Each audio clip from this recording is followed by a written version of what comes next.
नमस्कार, good morning India के इस खास शो में आपका बहुत बहुत स्वागत है। मैं हूं आपके साथ जया कौशिक।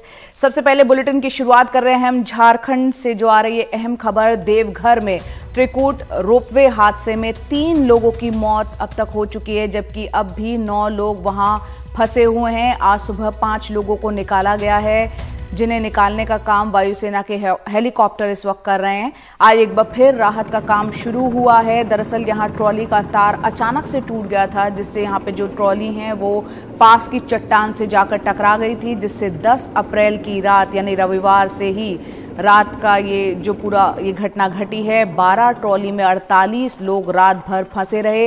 हेलीकॉप्टर की मदद से कई लोगों को निकाला जा चुका है और अभी भी 9 लोग फंसे हुए हैं। आज सुबह 5 लोगों को निकाला गया है।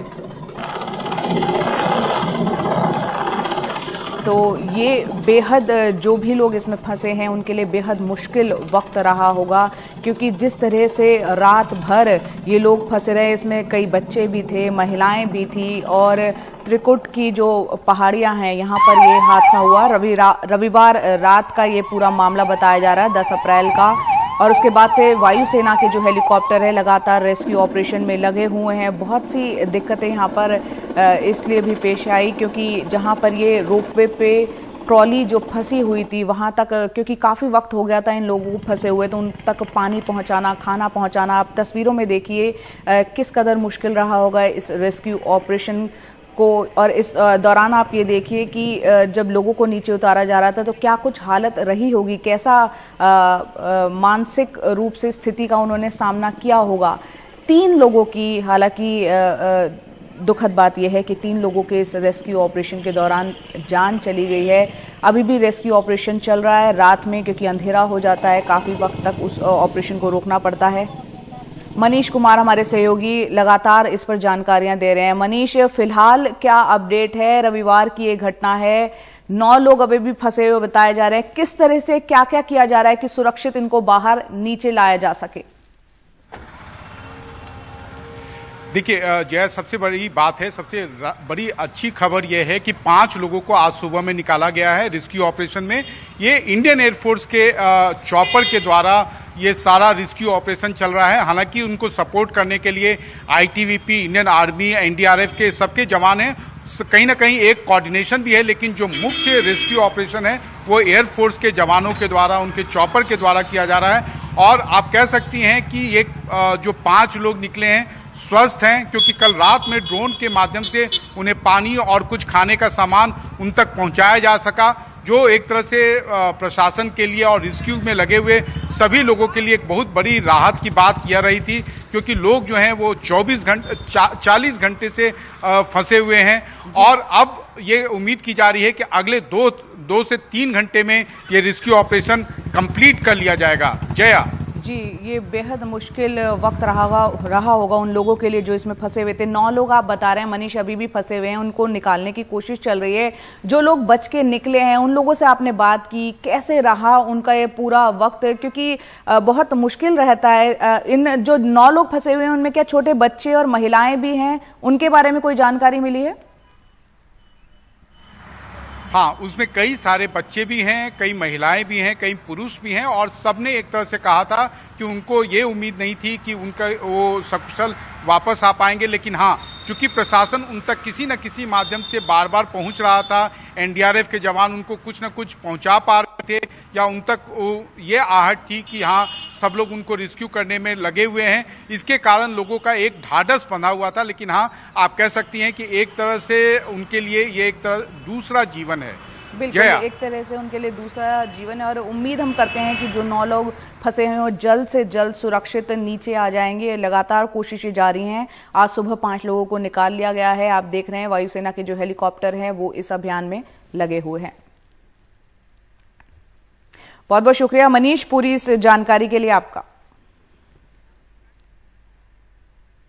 अब खबर मध्य प्रदेश से, जहां खरगोन जिले में रामनवमी के जुलूस पर हुए पथराव के बाद अब प्रशासन एक्शन में आया है।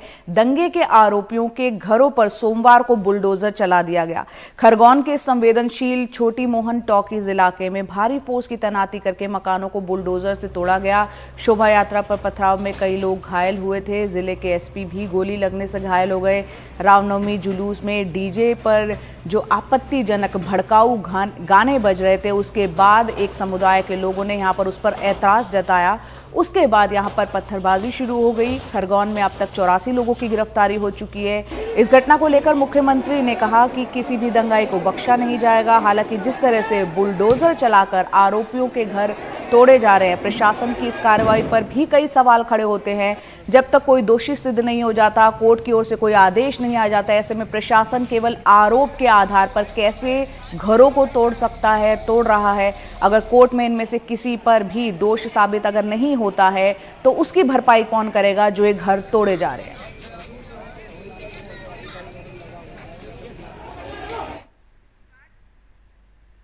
और अब बात करते हैं दिल्ली की जवाहरलाल नेहरू यूनिवर्सिटी की, जहां एक बार फिर से एबीवीपी और लेफ्ट विंग के छात्रों के बीच जमकर मारपीट हुई, जिसमें करीब 20 छात्र घायल हो गए।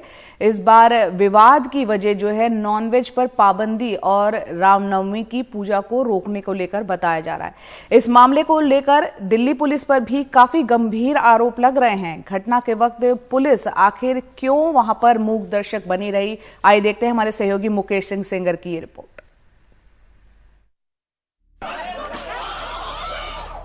छात्रों के दो गुट रविवार रात भिड़ गए, जमकर मारपीट हुई। एक तरफ एबीवीपी तो दूसरी तरफ वामपंथी संगठनों से जुड़े छात्र।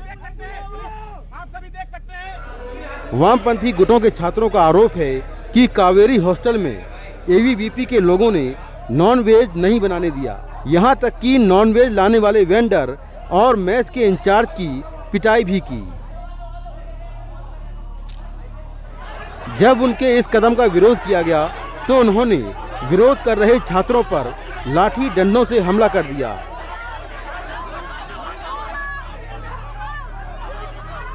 हमले में एमए सोशियोलॉजी की छात्रा अख्तर इशिता का सिर फट गया और कई छात्रों को चोटें आईं। एबीवीपी के जो स्टूडेंट्स थे वो बहुत ही बुरी तरीके से अटैक कर रहे थे बाकी स्टूडेंट्स पे। जो महिलाएं थी वहाँ पे उनको हरास कर रहे थे, उनके कपड़े निकाल रहे थे और काफ़ी ब्रूटली अटैक किया। मैं भी वहीं पे मौजूद थी और मुझे काफ़ी एक बड़े पत्थर से मेरे सर पे हमला किया गया। वेज नॉनवेज का मटेरियल आता है वो तो आ चुका था, वो तो बनना तय था। अगर आपको पसंद नहीं था, अगर आपको नहीं बनवाना था, 2-3 दिन पहले आप एप्लीकेशन रिटर्न देना चाहिए एडमिनिस्ट्रेशन को। इस तरह से लोग देख रहे थे, हमें मौका मिले हम इसको दूसरे तरह से बाहर आम पब्लिक में कमलाइज टाइप के एक वो बनाया जाए। जेएनयू एडमिनिस्ट्रेशन और दिल्ली पुलिस को जो एटीट्यूड रहा है, दिल्ली पुलिस अंदर आने के बाद भी कुछ नहीं कर पा रही। उनके सामने से एबीवीपी के जो गुंडे थे वो हमें ब्लैकमेल कर रहे थे, थ्रेटन कर रहे थे, फिर भी ना दिल्ली पुलिस ना जेएनयू के सिक्योरिटी गार्ड कुछ कर पा रहे थे। वहीं एबीवीपी के छात्रों का कहना है कि वामपंथी छात्रों ने इन्हें रामनवमी की पूजा करने से रोका और इसी बात को लेकर कावेरी हॉस्टल में हमला कर दिया। बात शुरू होता है जब पूजा संपन्न हो गई। वो 4 ऐसे कार्यक्रम, एक जगह भजन राष्ट्रीय कला मंच द्वारा, दूसरा हनुमान चालीसा पाठ, ऐसे 4 इंडिपेंडेंट इनिशिएटिव हो गए।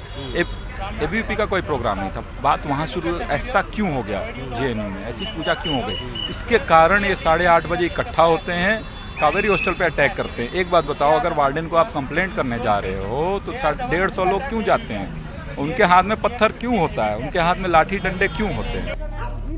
हालांकि घटना से जुड़े जो वीडियो सामने आए हैं उनमें दिख रहा है कि कावेरी हॉस्टल में एक तरफ रमजान चल रही है तो दूसरी तरफ रामनवमी की पूजा हो रही है। एक दूसरे वीडियो में कावेरी हॉस्टल में कुछ लोग खाना खा रहे हैं, यानी जो भी झगड़ा हुआ वो खाने के समय ही हुआ। छात्रों का आरोप है कि हमेशा की तरह पुलिस मूक दर्शक बनी रही और एबीवीपी के लोग मारपीट करते रहे। तो ये कहना कि क्लैश हुआ है ये बिल्कुल नहीं है। ये एबीवीपी ने टारगेटेड वायलेंस किया है। कावेरी हॉस्टल के सामने 4 पीसीआर वैन्स थे, 4 लोग पुलिस की ड्रेस में खड़े थे। हमको उनके बगल से खींच के ले गया गया अलग और बहुत बुरे तरीके से मारा गया। दिल्ली पुलिस के मुताबिक इस मारपीट में करीब 20 छात्र घायल हुए हैं। वामपंथी छात्रों की शिकायत पर एबीवीपी के अज्ञात छात्रों के खिलाफ केस दर्ज कर लिया गया है। मामले की जांच जारी है। किस तरह से नक्सलियों द्वारा इस मामले को लेकर जेएनयू की तरफ से एक बयान आया है, जिसमें कहा गया है कि जेएनयू में खाने पीने की चीजों को लेकर कोई पाबंदी नहीं है और जो लोग इस तरह के विवाद में शामिल हैं उनके खिलाफ कार्रवाई की जाएगी। लेकिन जिस तरह से धार्मिक उन्माद और खाने पीने की चीज़ों को लेकर विवाद के मामले बढ़ते जा रहे हैं, वो हैरानी पैदा करते हैं, और ख़ास तौर पर जब ये देश की टॉप यूनिवर्सिटी में हो। नई दिल्ली से कैमरामैन कानन पात्रा के साथ मैं Mukesh Singh, NDTV India.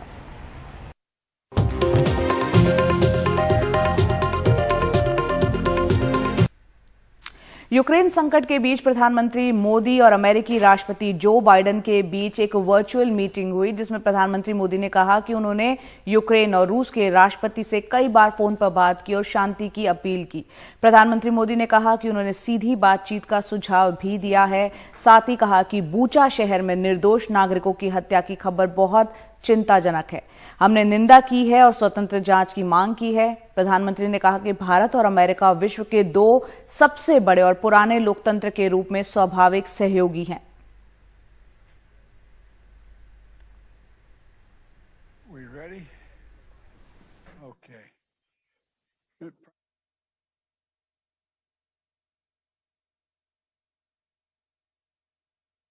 We share a strong and growing major defense partnership. At the root of our partnership is a deep connection between our people, ties of family, of friendship, and of shared values.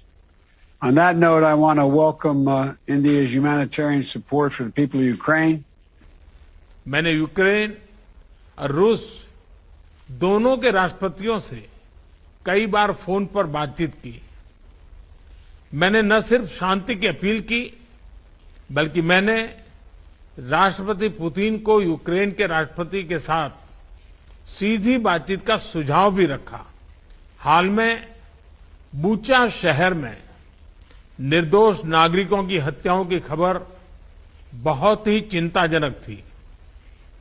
हमने इसकी तुरंत निंदा की और एक निष्पक्ष जांच की मांग भी की है।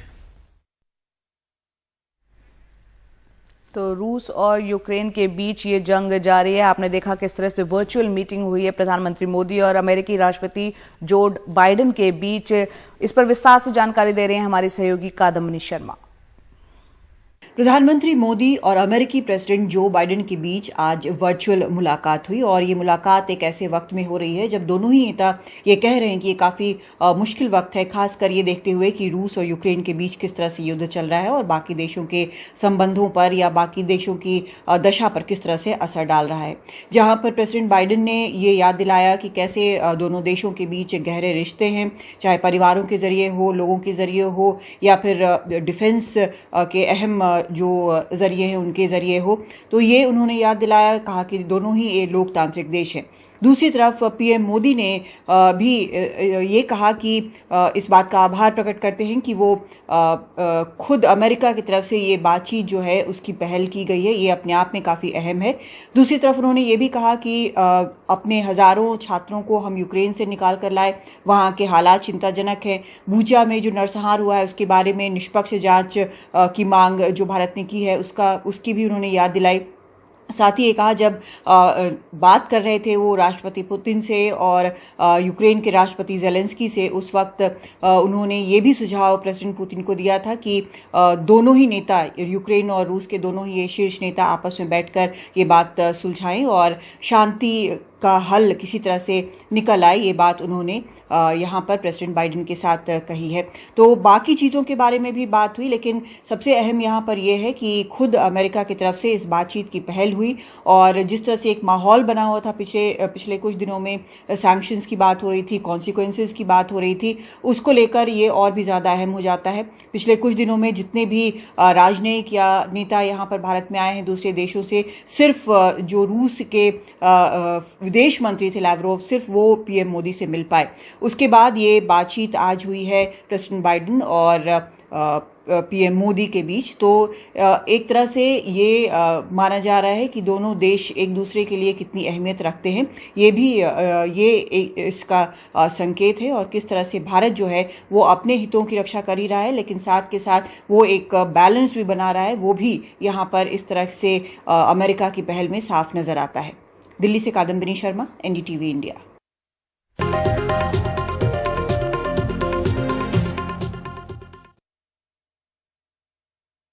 आज बात पूर्व कैबिनेट मंत्री वरिष्ठ संपादक रह चुके अरुण शौरी जी से।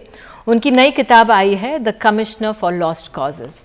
किताब से पता ये चला कि एक तरह की उपाधि है रामनाथ गोयनका जी ने ही दी थी जब ये लोग 40,000 अंडर ट्रायल्स को छुड़ाने में कामयाब रहे थे, और 27,000 अंडर ट्रायल्स तो बिहार से ही थे। बहरहाल अपनी किताब में शौरी जी ने द इंडियन एक्सप्रेस में काम करने के दौर के मुद्दे, अनुभव, बातचीत दर्ज किए हैं। भागलपुर ब्लाइंडिंग्स, इमरजेंसी, बोफोर्स, भ्रष्टाचार, राष्ट्रीय सुरक्षा जैसे मसलों से जुड़ी जानकारियां यहाँ पर पढ़ी जा सकती हैं।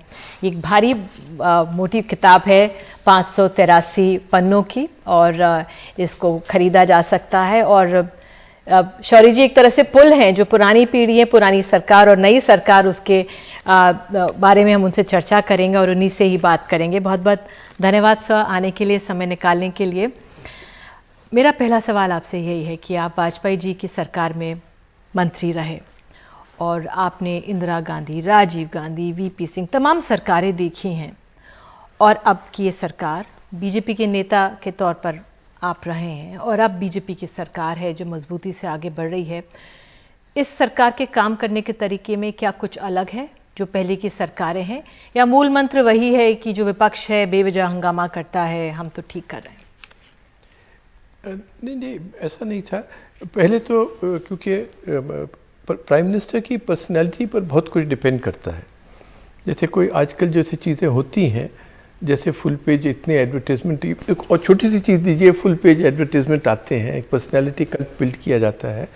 मेरा ख्याल वो अटल जी तो कभी नहीं होने देते, और वो आरएसएस के गुरु गोलवालकर जो थे उन्होंने इस पर बहुत ही टिप्पणी की है कि कभी नहीं होने देना चाहिए, और वो आरएसएस में होने नहीं देते थे कि राष्ट्र पर आप कीजिए, राष्ट्र की सिंबल्स को आप करें, बिल्डअप करें, मगर किसी का पर्सनैलिटी को बिल्डअप ना करें वगैरह। तो बहुत ही डिफरेंसेस हैं। जैसे, और मैं आपको एक डिफरेंस बताता हूँ।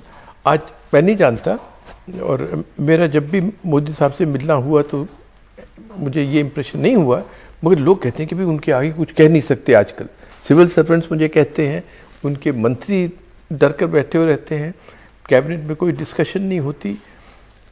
मगर अटल जी जब को आप मिलते थे तो आप चाहते थे कि भाई आप में, उनकी पर्सनैलिटी ऐसी थी कि you wanted to tell him everything. आप उनको सब कुछ बतलाना चाहते थे, उनके बारे में भी क्या कहा जा रहा है आप उनको बतलाना चाहते थे। वो आपसे पूछते थे कि नहीं वो क्या कह रहे हैं, वो क्या कह रहे हैं, तो उनको हर एक सोर्स से इंफॉर्मेशन आती थी। अब बदल गया, अब बिल्कुल बदल गया। अब सुना है कि भी इंफॉर्मेशन देने वाले बेचारे डरे रहते हैं, तो वो एक डेंजरस स्थिति हो जाती है। वो फोर्स हुआ तो सरकार पर असर पड़ा, हाँ सरकारें गईं, लेकिन विपक्ष ने पेगासस का मसला उठाया, आपने कोरोना का मिसमैनेजमेंट देखा, आपने नोटबंदी देखी। तो ये तमाम मुद्दे क्यों नहीं टिके, क्यों ये डाइल्यूट हो गए, क्यों ये सरकार पर नहीं टिके, आप कैसे देखेंगे? क्योंकि पहले की सरकारों पर तो टिकते थे और सरकारें जाती थी। क्योंकि हम आदी बन गए हैं, कीचड़ के आदी बन गए हैं कि ऐसा ही होगा, और दूसरा कि हम कुछ करने को तैयार नहीं है। आशा हमेशा ये है कि भी कोई और कुछ करेगा, कुछ इंस्टीट्यूशन कुछ करेगी, कुछ कोर्ट कुछ करेगा, कुछ पॉलिटिकल पार्टीज क्यों नहीं कुछ कर रही, मीडिया क्यों नहीं कर रहा। अरे मैं क्या कर रहा हूं, मुझे क्या करना चाहिए? हम एक ही इंस्टीट्यूशन को अगर फॉलो करें, एक ही मुद्दे को फॉलो करें, मगर छोड़े नहीं, मगरमच्छ की तरह किसी की टांग मुंह में आ गई तो छोड़ना नहीं चाहिए। हम तितलियां नहीं बनना कि आज इस इशू पर कल उस इशू पर। तो इसलिए हर एक चीज का, इंस्टीट्यूशंस का डिके, लोग इस सब चीज के आदी बन जाए मीडिया बिक जाए, जो नहीं बिके वो बेचारे तितली जैसे इधर से उधर घूमते रहे। तो और जो लीडर्स हैं, जो रूलर्स हैं, स्टेट्स में हों या सेंटर में हों या इंस्टीट्यूशंस में हों, वो बेशर्म हो जाए तो फिर कोई इंस्ट्रूमेंट नहीं रहता उनको अकाउंटेबल बनाने का। बीजेपी में क्या आपने फर्क देखा? एक वाजपेयी जी की बीजेपी थी और अब बीजेपी अपने आप 12 राज्यों में है, 17 राज्यों में एनडीए की सरकार है। अभी उत्तर प्रदेश के चुनाव जीते हैं, अखिलेश यादव ने तमाम टक्कर दी, लेकिन बीजेपी मजबूती से आगे बढ़ गई है और उसका दखल सामने दिख रहा है। ये कैसे हो पाया? मेरे ख्याल इसका मेन कारण जो है वो ये है कि आरएसएस अब बिल्कुल बीजेपी का एक इंस्ट्रूमेंट बन गया है। पहले आरएसएस और गवर्नमेंट में काफी फर्क रहता था। अब ये नहीं कि गवर्नमेंट आरएसएस का इंस्ट्रूमेंट है, आरएसएस गवर्नमेंट का इंस्ट्रूमेंट बन गया है और इलेक्टोरल पर्पसेस के लिए और ऐसे इश्यूज उठाने के लिए। यहाँ दंगे करा दो, यहाँ एक स्टेटमेंट दिलवा दो, यहाँ एक इशू कर दो, तो उनके काडर या उनके सिंपैथाइजर्स या जो समझते हैं कि हम आरएसएस की आइडियोलॉजी फॉलो कर रहे हैं, वो अब ऐसी चीजें उठा लेते हैं जिसका फायदा फिर गवर्नमेंट उठाती है। आपने कई जगह बोला कि अरविंद केजरीवाल को 2013 में कोई नहीं जानते थे, लेकिन प्रधानमंत्री मोदी उन पर नजर रखे हुए हैं। IT विज़र्ड राजेश जैन, हाँ, वो तो क्या है ये बात? उसमें ऐसे था कि हम कुछ लोग थे जिनको मिस्टर मोदी ने कहा था कि आप कैंपेन में जरा मुझे आइडियाज दीजिए, तो हम लोग वहाँ अहमदाबाद में इनके यहाँ मिलते थे। तो ऐसी बातचीत चल रही थी, 5-6 लोग थे और तो उसमें कौन पार्टी क्या कर रही है। मगर उस समय 2013 में मोदी ने कहा कि नहीं केजरीवाल क्या कर रहा है। अब उस समय हमारे मन में कोई केजरीवाल को इतनी बड़ी चीज़ नहीं थी, उन्होंने कहा कि नहीं उसकी टेक्निक स्टडी करनी चाहिए। और मेरा दोस्त है राजेश जैन, बहुत ब्राइट है इन चीज़ों में, तो वो फिर दिल्ली उसको भेजा गया और उसने फिर एक प्रेजेंटेशन की कि भी कैसे इनकी कैंपेन्स चल रही हैं, डोर टू डोर चल रही हैं और वॉलंटियर्स के द्वारा चल रही हैं। पैसा वगैरह उस समय नहीं, इनके पास नहीं था, अब मैं नहीं अब जानता अब क्या है, मगर door to door campaigning by volunteers. Congress कहाँ आप उसे देख रहे हैं आज? कांग्रेस एक समय से अपना अध्यक्ष तक चुन नहीं पाई है और जो अभी हाल में चुनाव में हुआ है, क्या वो दुरुस्त कर सकती है? अच्छा, मुझे अब तो बहुत टाइम लगेगा उनको अगर वो करेंगे, और उसमें 2-3 चीज़ें हैं। एक तो कैपेबिलिटी ऑफ लीडरशिप, और लीडरशिप जो कि हर एक को सुने। अब ये कई बार सुनने में आता है, ये हेमंत बिस्वा शर्मा ने भी कहा, मेरा मित्र प्रशांत किशोर भी बतलाता है, नीतीश कुमार के बारे में, औरों के बारे में भी ये हुआ। अमरिंदर सिंह भी कहते हैं कि भी उनको अपॉइंटमेंट भी नहीं मिली बात करने की, तो फिर कैसे लीडर हुआ जो अपने सेना से परिचित भी ना हो और उनकी बात भी, वो बात आपको इन्फॉर्मेशन ला रहे हैं, आप उनसे मिल नहीं रहे। तो एक तो लीडरशिप का इशू है, फुल टाइम लीडरशिप का, और दूसरा इशू ये है कि काडर नहीं रहा। और ये जो एनालिसिस होता रहता है इलेक्शंस के बाद, उसमें लोग ये नहीं देख रहे कि जो मेन कारण है यूपी जैसी जगह में जीतने का, वो पोलराइजेशन भी नहीं है, वो ये है कि बीजेपी के पास एक ऐसा इंस्ट्रूमेंट है जो किसी के पास नहीं है, और वो क्या है? वो आरएसएस का काडर है। और उस काडर पर आज मेरी राय में मोहन भागवत जी का इतना जोर नहीं रहा होगा, नहीं रहा है जितना कि मिस्टर मोदी का और अमित शाह का होगा। और अंत में सर, ये इस किताब को लेकर मैं, अब ये जो तस्वीर है लगातार ये आपकी पत्नी के साथ है, और एक बहुत कठिन परिश्रम आपका जीवन में रहा है, उनका सहयोग हमेशा रहा है। क्या आप कहना चाहेंगे, ये कवर के लिए आपने ये पिक्चर क्यों चुनी? एक्चुअली मुश्किल ये है कि क्या कहें, अब 30 साल से बेचारी को पार्किंसंस डिजीज़ है। अच्छा। और पिछले 3 महीने तो बहुत ही मुश्किल गुजरे हैं। 7 सप्ताह वो आईसीयू में थी, फिर वेंटिलेटर पर थी, तो वो सब, मगर अब बेटर हो रही है। मगर उसी की स्टेडीनेस से हम सरवाइव कर पाए हैं। तब ये किताब आई। इसीलिए मैंने डेडिकेट भी उसी को की है किताब। Thank you so much sir, क्योंकि आप एक पुल की तरह हैं जो पुरानी पीढ़ी, पुरानी वाजपेयी सरकार और नई बीजेपी को समझ रहे हैं, और आपने अपने अनुभव जो सामने रखे हैं, उम्मीद करते हैं कि लोग इन्हें पढ़ेंगे और इससे हम लोग सीखेंगे, क्योंकि जो इतिहास को नकारते हैं तो आगे अपना भविष्य कैसे सुधारेंगे। तो बहरहाल बहुत बहुत धन्यवाद आने के लिए स्टूडियो में, बहुत बहुत धन्यवाद, बहुत शुक्रिया। नमस्कार, गुड मॉर्निंग इंडिया के इस खास शो में आपका बहुत बहुत स्वागत है। मैं हूं आपके साथ जया कौशिक।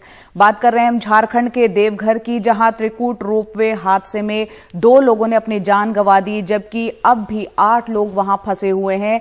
आज सुबह 7 लोगों को वहां से रेस्क्यू कर लिया गया, निकाल लिया गया, जिन्हें निकालने का काम वायुसेना के हेलीकॉप्टर लगातार कर रहे हैं। वहां जो लोग अभी भी फंसे हुए बताए जा रहे हैं 8 लोग। आज एक बार फिर राहत का काम सुबह सुबह शुरू हो गया। दरअसल यहां पर ट्रॉली का जो तार है वो अचानक से टूट गया था। 10 अप्रैल की ये घटना है। 40 घंटे से ज्यादा का वक्त बीत चुका है इस घटना को घटे। ट्रॉलियां वहां पास की चट्टान से टकरा गई थी। जब तार टूटा उसके बाद 10 अप्रैल की रात से 12 ट्रॉली में 48 लोग रात भर वहां पर फंसे रहे। धीरे धीरे रेस्क्यू करके उनको निकाला जा रहा है। 8 लोग अभी भी फंसे हैं। आज सुबह जब रेस्क्यू ऑपरेशन शुरू हुआ तो 7 लोगों को बाहर निकाला गया सुरक्षित। हालांकि दुख की बात यह है कि इस घटना में 2 लोगों ने अपनी जान गंवा दी है। कितना मुश्किल रहा होगा ये रेस्क्यू ऑपरेशन, आप इन तस्वीरों के जरिए अंदाज़ा लगा सकते हैं। इसमें जो लोग फंसे हुए थे, 48 लोग कुल फंसे हुए थे, अलग अलग ट्रॉली, 12 ट्रॉली बताई जा रही है। इसमें बच्चे भी थे, महिलाएं भी थी, और ख़ास तौर से इतना लंबा वक्त तक कैसे वो भूखे प्यासे थे। ऐसे में उनके भूख प्यास को ध्यान में रखते हुए उन्हें वक्त वक्त पर पानी पहुंचाया गया। खाने की भी उनको दिक्कत ना हो तो वो भी पहुंचाने की कोशिश हुई। तो ये रेस्क्यू ऑपरेशन अभी भी चल रहा है। आप देखिए, पहाड़ी इलाका है, त्रिकुट पर्वत पर, त्रिकुट पहाड़ी पर ये तमाम ट्रॉली फंस गई थी, और इस रोपवे हादसे में 2 लोगों ने अपनी जान गंवा दी।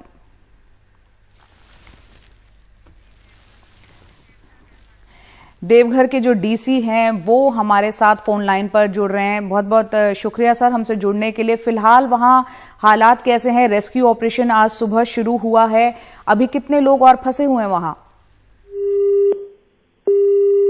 लाइन कट गई है, हम दोबारा उनसे संपर्क साधने की कोशिश करेंगे, लेकिन मनीष कुमार हमारे सहयोगी, उनका रुख करते हैं। मनीष, क्या लेटेस्ट अपडेट? अभी तक जया, आज सुबह से 6:30 बजे जो रेस्क्यू ऑपरेशन शुरू हुआ उसमें अभी तक 7 लोगों को निकाला जा चुका है, और फिलहाल उनका एक व्यक्ति को छोड़कर सभी का स्वास्थ्य भी ठीक है, कोई चिंता की बात नहीं है। एक व्यक्ति की स्थिति थोड़ी सी चिंताजनक थी, तो उसे फिलहाल सदर अस्पताल में भर्ती कराया गया है, और अगर जरूरत पड़ी तो झारखंड सरकार का कहना है कि उसे एयरलिफ्ट करके रांची भी ले जाया जाएगा। इसके अलावा जो अभी 8 लोग और फंसे हुए हैं उनके बारे में कहा जा रहा है कि अगले 2 घंटों के अंदर उन्हें भी सकुशल निकाला जाएगा। कल एक गलती में एक व्यक्ति की जान चली गई थी, इसलिए आज सेना के एयरफोर्स के जो चॉपर हैं, जो उसमें लगे लोग हैं, वो काफी सावधानी से लोगों को बारी बारी से निकाल रहे हैं, और ये एक बड़ी राहत की खबर है। हालांकि कल देर रात प्रशासन ने दावा किया था कि इन लोगों को, जो फंसे हुए लोग हैं, इन तक पानी पहुंचा दिया गया है, कुछ खाने की भी सामग्री पहुंचा दी गई है, लेकिन इसके अलावा जो सबसे बड़ी बात यह रही कि कल का जो रेस्क्यू ऑपरेशन चला उसके कारण आज सुबह जल्दी ही एयरफोर्स ने अपना रेस्क्यू ऑपरेशन स्टार्ट किया, और आज वेदर भी, कल सुबह वेदर बहुत ही खराब था, आज सुबह वेदर भी उनके लिए अनुकूल रहा, जिसके कारण लोगों को निकालने का काम जारी है। जया, बिल्कुल एक बेहद मुश्किल ऑपरेशन मनीष ये रहा होगा, क्योंकि 10 तारीख की ये घटना है, और इस वक्त हमारे साथ एनडीआरएफ के जो कमांडेंट है एसके सिंह, वो हमारे साथ जुड़ रहे हैं, उनका रुख कर लेते हैं।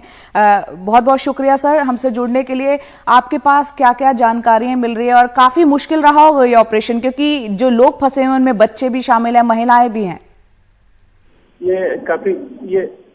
हेलो जी ये बेहद मुश्किल ऑपरेशन है। ये 10 तारीख की घटना है, और 10 तारीख से ही एनडीआरएफ की टीम और दूसरे डिस्ट्रिक्ट एडमिनिस्ट्रेशन के जो कार्मिक हैं वो लगे हुए हैं।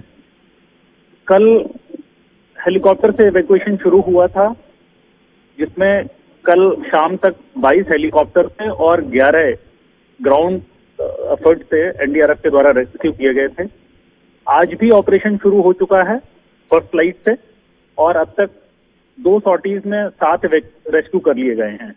ऑपरेशन अभी जारी है और कोशिश की जा रही है कि बहुत शीघ्र ही जो बचे हुए 7 हैं उनको हम रेस्क्यू कर लेंगे। जी, यहाँ पर आप बता पाएंगे,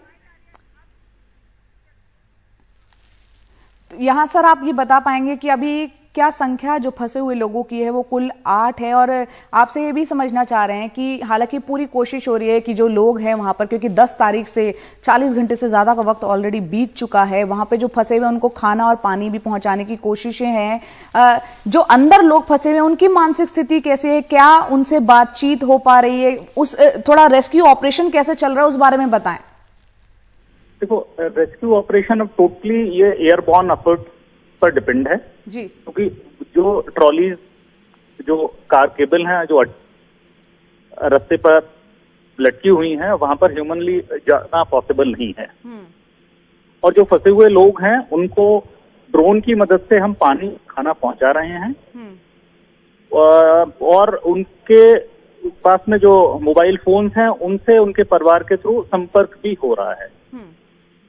और ड्रोन की मदद से एक हमारे पास में जो केबल कार है उसकी मेंटेनेंस ट्रॉली है, तो उस मेंटेनेंस ट्रॉली में उस जो जिन केबल में ये लोग फंसे हुए हैं उनके नजदीक तक जाते हैं, आवाज देके उनका मोरल बूस्टिंग करते हैं और ड्रोन की मदद से उनको खाना और पानी पहुंचाते हैं। बिल्कुल, बेहद जरूरी है मोरल बूस्ट होना इस वक्त, आप लोग उसके लिए भी प्रयास कर रहे हैं। बहुत मुश्किल स्थिति होती है रेस्क्यू ऑपरेशन इस तरह की जहां जिंदगियां जुड़ी होती हैं। आपसे ये भी जानना चाहेंगे एसके सिंह साहब, मेरा आखिरी सवाल है आपसे कि ये घटना की मूल वजह क्या रही, कैसे घटी, क्या कुछ उसके बारे में डिटेल्स इस वक्त हैं आपके पास?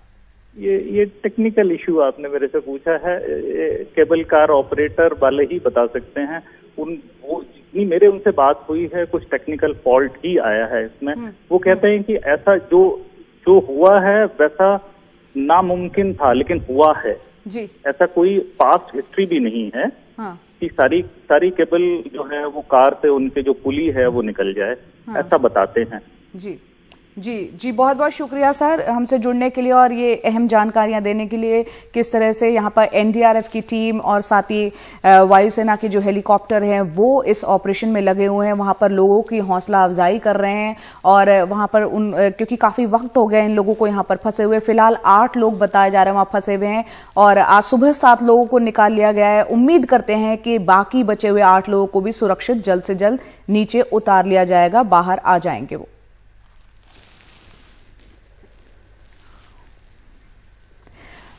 तो इस खबर के साथ फिलहाल वक्त है एक ब्रेक का, ब्रेक के बाद जल्द हाजिर होंगे।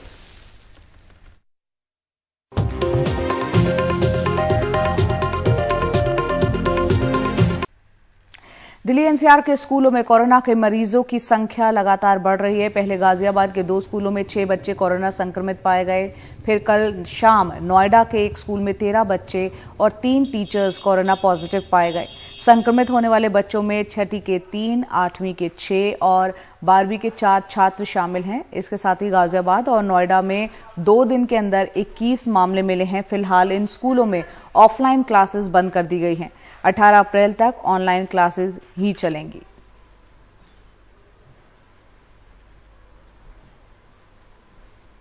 और वहीं राजधानी दिल्ली में अब कोरोना के मामले वहां भी बढ़ रहे हैं, जो चिंता की बात है। लेकिन इससे भी ज्यादा चिंता की बात यह है कि बीते 24 घंटे में दिल्ली में पॉजिटिविटी रेट 2.7% पर पहुंच गया है। और इस बारे में तफसील से जानकारी दे रहे हैं हमारे सहयोगी शरद शर्मा।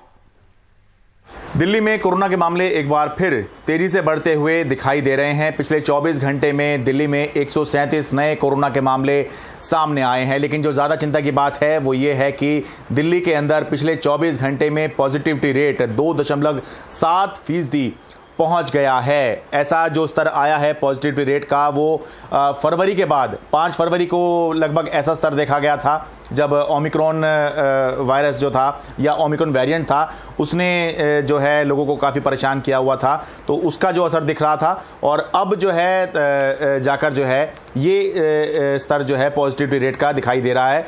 तो अभी जो है ये हमें कहना होगा कि जो संक्रमण दर है वो 3% के पास पहुंच गई है। लेकिन हाँ, ये भी ज़रूर बताना होगा कि अभी कहीं मामले सीरियस होते हुए दिखाई दे रहे हों, ऐसा भी नहीं है। और कहीं जो हॉस्पिटलाइजेशन की जो संख्या है या हॉस्पिटल में एडमिट होने वाले लोगों की संख्या कहीं बढ़ती हुई दिखाई दे रही हो, ऐसा भी नहीं है। लेकिन हाँ, अगर मामले बढ़ रहे हैं और पॉजिटिविटी रेट जो है इतना तेज़ी से बढ़ रहा है तो ये चिंता की बात तो ज़रूर हो सकती है।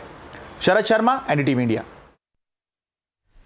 तो दिल्ली में मामले लगातार बढ़ रहे हैं, ऐसे में खासतौर से स्कूल में जो बच्चे जा रहे हैं उनके लिए बेहद और सजग रहने की जरूरत है। और अभी तक जो मास्क जो है वो मास्क हो चाहे सैनिटाइजर का इस्तेमाल करना हो, जो भी कोरोना के नियम बताए गए हैं उनका आप पालन करते रहें ताकि आप भी सुरक्षित रहें और आपके आसपास के जो लोग हैं वो भी सुरक्षित रहें। फिलहाल एक ब्रेक ले लेते हैं, ब्रेक के बाद जल्द हाजिर होंगे।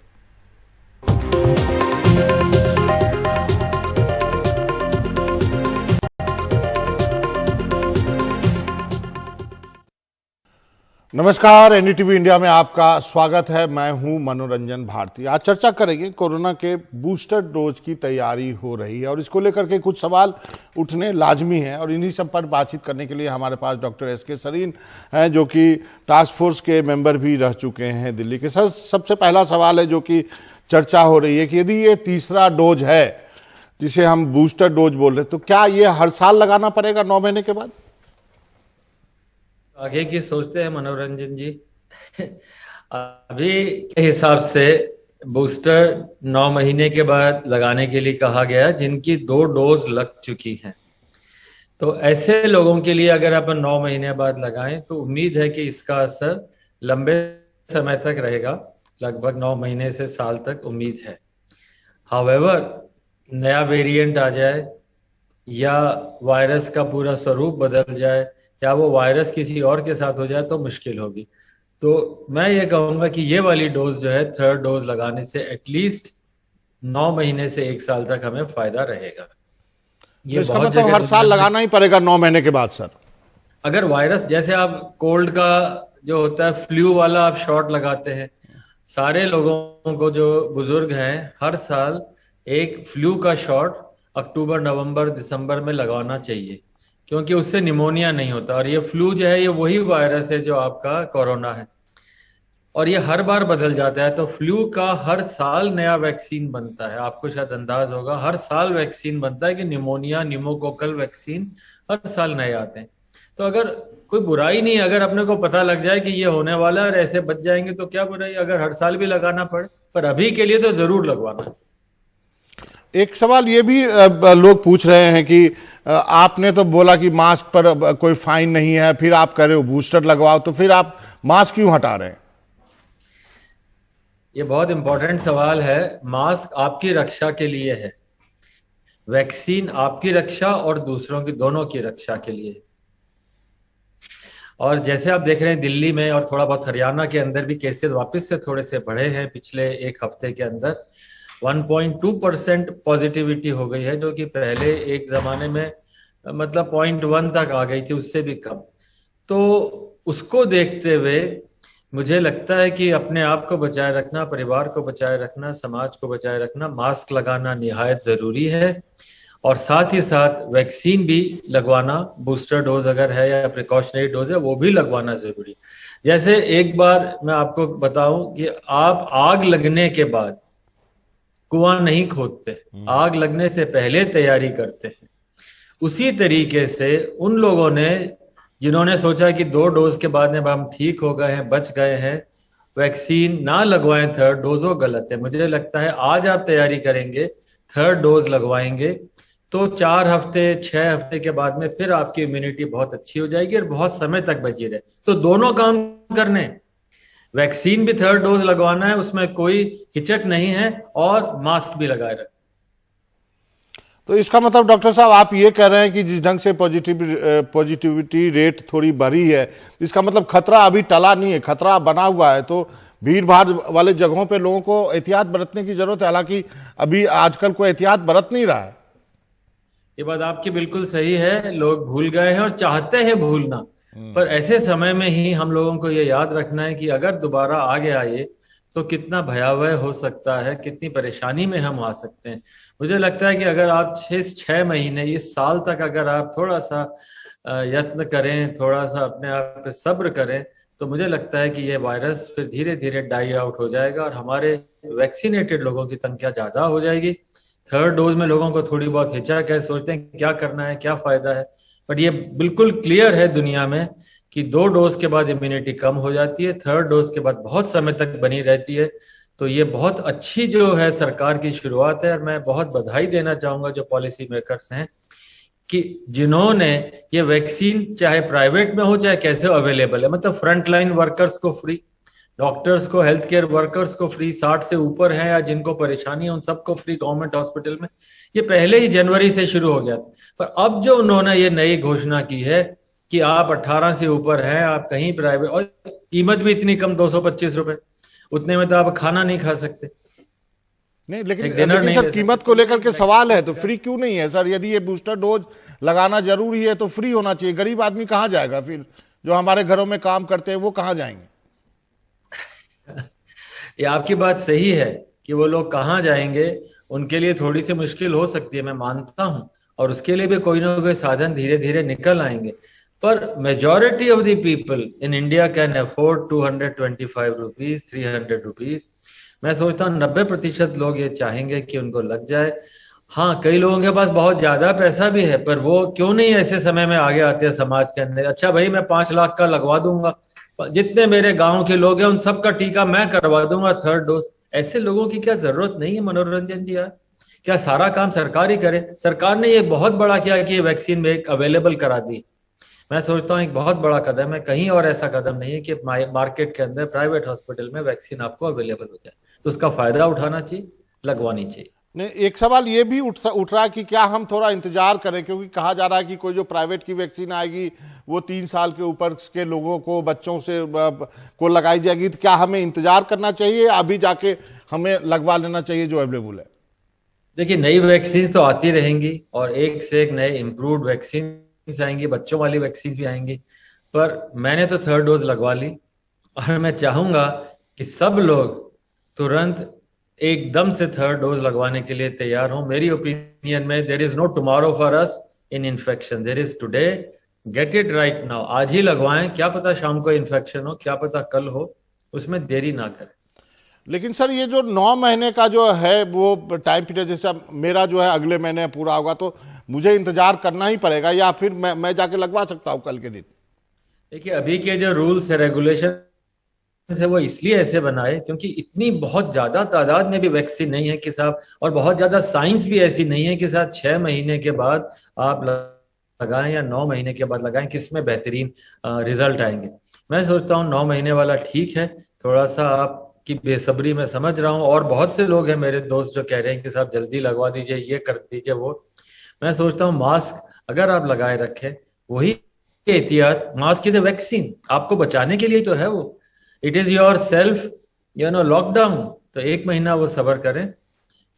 9 महीना is a good time, maybe when we have more vaccines, more science, we may reduce it. तो डॉक्टर साहब, आप इतनी मास्क की वकालत करें तो फिर सरकार को आपने क्यों नहीं एडवाइस किया कि मास्क मत हटाओ? क्यों सरकार जो है मास्क हटाने पे तुली हुई है? देखिए, कई बार पॉलिसी डिसीजंस जो हैं वो बहुत लार्जर स्केल पे, इकोनॉमिक स्केल पे, नेशनल, बहुत सारे लोगों के हितों का ध्यान रखते हुए किया जाता है। उन्होंने ये नहीं कहा कि आप मास्क मत लगाइए, उन्होंने ये कहा कि मास्क अगर नहीं लगाएंगे तो जुर्माना नहीं करेंगे। दोनों चीजों में एक अंतर है। एक तो जुर्माना मतलब आप लायबल हो, आप कल्पेबल क्राइम कर रहे हो, एक वो हाल है, और एक दूसरा है कि हाँ आप मास्क लगाए रखें। आपको समझ है, और 2 साल में हमें ये सिखा दिया है इस पेंडेमिक ने कि भाई आप साइंस की बात सुनो। तो इस हिसाब से सरकार ने ये कहा है कि मास्क लगाना है, पर ये और भी कहा है कि हाँ भाई हम जुर्माना नहीं कर रहे। आपने सब कुछ खोल दिया, सिनेमा हॉल खुले हैं, बसेस भरी हुई हैं, मेट्रो भरी हुई हैं, लोग मास्क भी अब कम ही लगा रहे हैं। इसमें क्या कितना वनरेबल है अभी हम हैं इस पेंडेमिक से? देखिए वल्नरेबिलिटी है, डेफिनेटली है, क्योंकि पॉजिटिविटी रेट बढ़ रही है और हर व्यक्ति का वायरस सीक्वेंस नहीं हो पाता। मतलब हम 5% 10% टोटल सैंपल्स जो होते हैं उनको ही सीक्वेंस कर पाते हैं।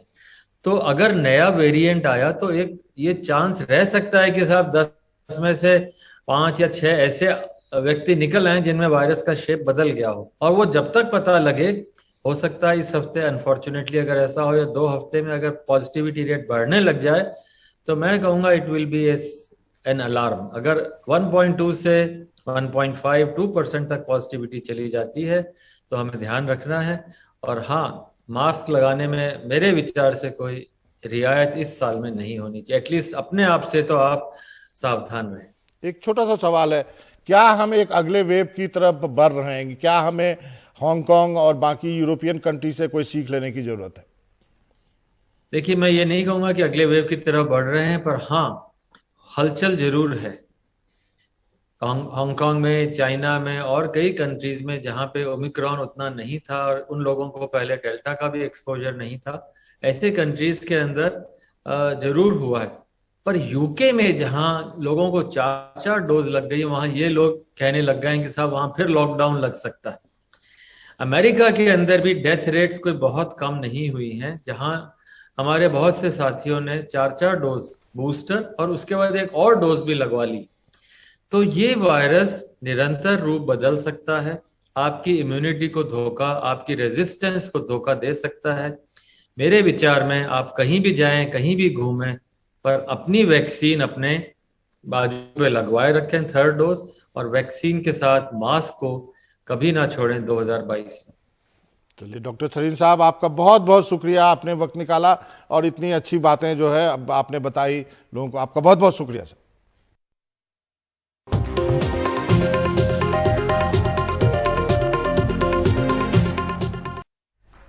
और अब वक्त हो चला आपको टॉप 5 खबरें दिखाने का। आपको करना यह है कि एनडीटीवी इंडिया के यूट्यूब चैनल पर जाना है, पोल का हिस्सा बनना है और बताना है किन खबरों को चैनल पर पूरा दिन आप विस्तार से देखना चाहेंगे।